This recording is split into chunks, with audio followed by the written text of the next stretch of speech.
Aujourd'hui, Emmanuel m'a demandé de l'aide avec son magasin Etsy. Son magasin s'appelle Soft & Pop. Dans cette vidéo, vous allez apprendre comment bien référencer votre magasin dans les moteurs de recherche d'Etsy, une ressource pour espionner la concurrence et pourquoi raconter votre histoire est important.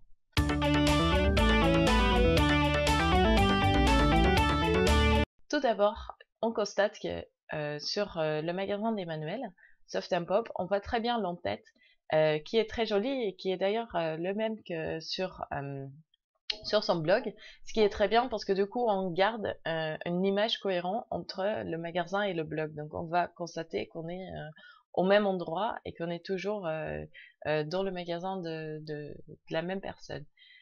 En plus, on peut voir que ces photos ont vraiment l'air très clair, très pro. Le fond blanc, voilà, souriante. C'est vraiment des photos agréables à regarder, ce qui est super important quand on a un magasin en ligne. Parce que la chose sur laquelle les gens vont pouvoir décider si oui ou non ils achètent votre article, ça va être vos photos. Donc maintenant, quand on prend un des articles, on peut voir qu'elle a voilà, donc les différentes photos avec les détails. Et pour Etsy, en fait, les éléments importants pour être référencés dans leur moteur de recherche, ça va être le titre, du coup, le nom de la page, qui est directement lié au titre, je vous explique ensuite, et la description qu'on va pouvoir mettre.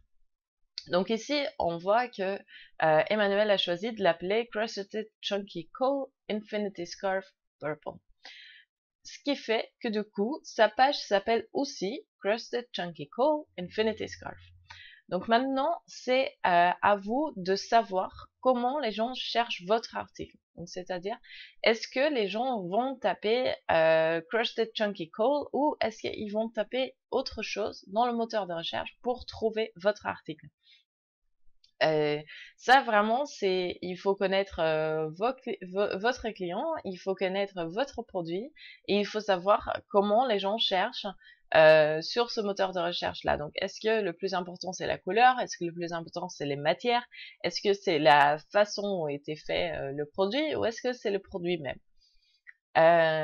Parce qu'on peut constater que par exemple ici, si on prend les 3 premiers mots, donc Crusted Chunky Coal, si on les met dans les moteurs de recherche d'Etsy, on va constater qu'elle est en première page.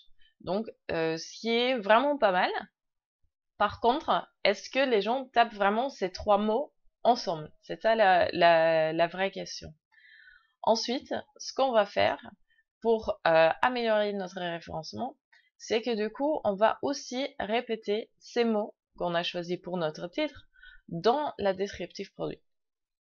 C'est très important parce que le titre, c'est ce qui est de plus important, mais la descriptive doit être en accord avec ce titre-là. Donc si dans le descriptif de cours, on n'utilise plus jamais ce mot-là, on va avoir plus de mal à être référencé. Donc du coup, en plus, sur Etsy, on a vraiment énormément de place, on peut mettre autant qu'on veut en description, donc autant en profiter pour mettre des autres mots-clés et pour répéter les mêmes mots-clés que dans le titre.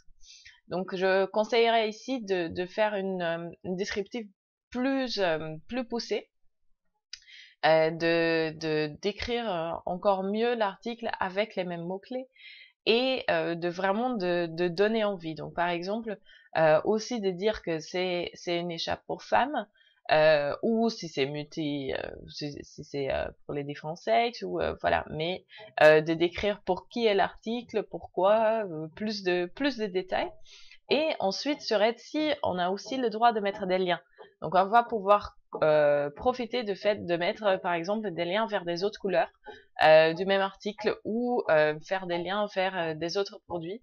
Ce qui va permettre, du coup, aux gens de rester plus longtemps dans notre magasin et ce qui augmente, bien sûr, la possibilité que les gens vont acheter quelque chose. Ensuite, je voulais partager avec vous une ressource que j'ai trouvée, qui est très intéressante parce qui va nous aider à espionner les autres magasins sur Etsy.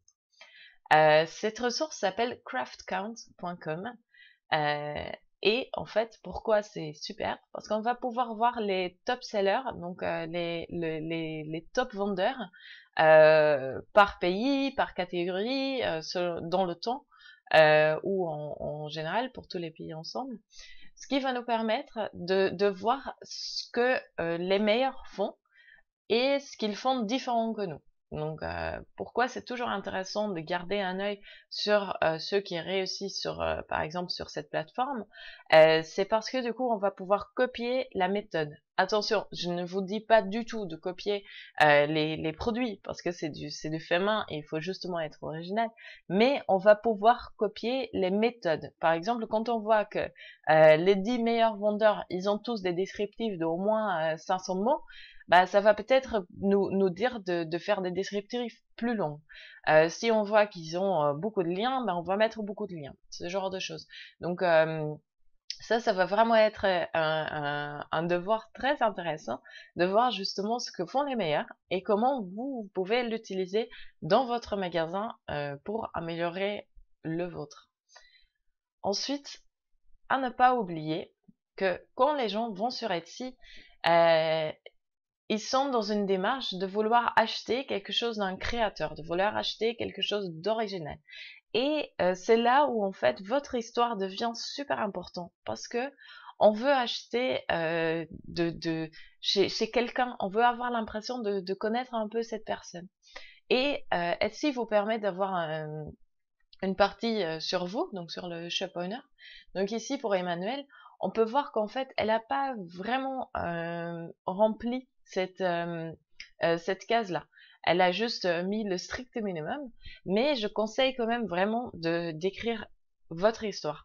Pourquoi vous proposez ces produits? Pourquoi ça vous fait plaisir? Qui est-ce que vous aimeriez qui achète vos produits?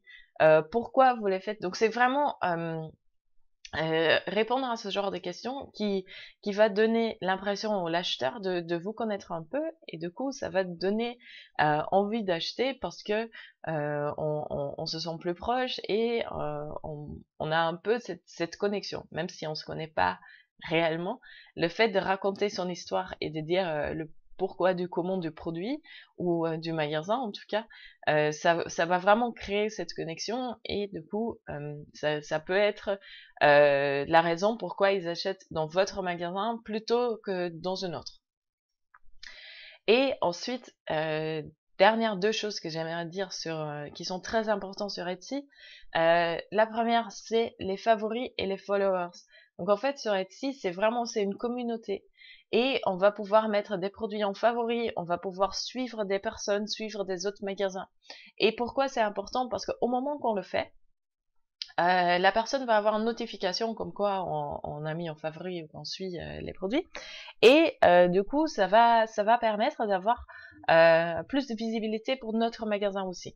Parce que quand on met des trucs en favori et que c'est dans le même style de produit, par exemple, bah, ça va attirer aussi des personnes. Qui vont du coup vouloir voir votre magasin et ça peut déclencher une vente. Aussi, les favoris peuvent être privés ou peuvent être publics. Donc, si nous on met des choses en favoris, les autres personnes vont venir sur notre magasin et vont aussi peut-être mettre des choses de notre magasin dans leurs favoris qui sont publics et que du coup, quelqu'un va pouvoir de cette façon-là aussi trouver notre magasin. Donc pas seulement via le moteur de recherche, mais aussi via la communauté et via les recommandations entre guillemets des autres personnes.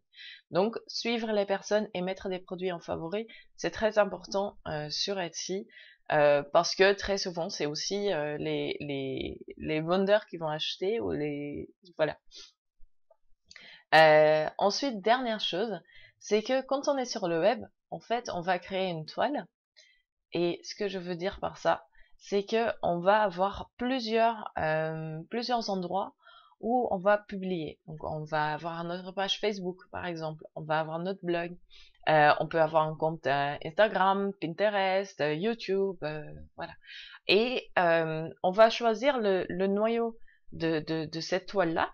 Et par exemple ici, on va dire que notre magasin Etsy, c'est le plus important parce que c'est là où on veut attirer les gens et que du coup, on va mettre en lien tous les autres endroits avec notre magasin Etsy. Et que du coup, on va aussi utiliser ces autres endroits pour essayer de ramener du monde sur notre magasin Etsy. Donc, si vous avez un blog, par exemple, je sais qu'ici c'est le cas pour Emmanuel, sur le blog, on va dire, bah, suivez-moi aussi sur Etsy. Si vous avez une page Facebook, pareil, mettez-le en connexion et que demandez de suivre aussi sur Etsy, par exemple. Et ici, j'ai constaté qu'en effet, Emmanuel, elle a une page Facebook, sauf que c'est un peu caché dans la descriptif de son magasin. Etsy, il donne la possibilité d'avoir un lien direct vers le Facebook et de le mettre ici, en fait, en petite image. Ce qui permet du coup aux gens de très facilement cliquer sur le Facebook, de rester en contact, d'avoir plus de points d'attache, de points d'accroche en fait avec la personne une fois qu'ils ont acheté ou avant qu'ils ont acheté.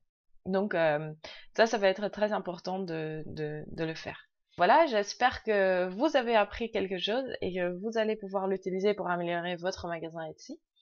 Euh, En tout cas, si vous avez aimé cette vidéo, partagez-la avec votre entourage et rejoignez la communauté des web entrepreneurs sur havit.fr/joindre.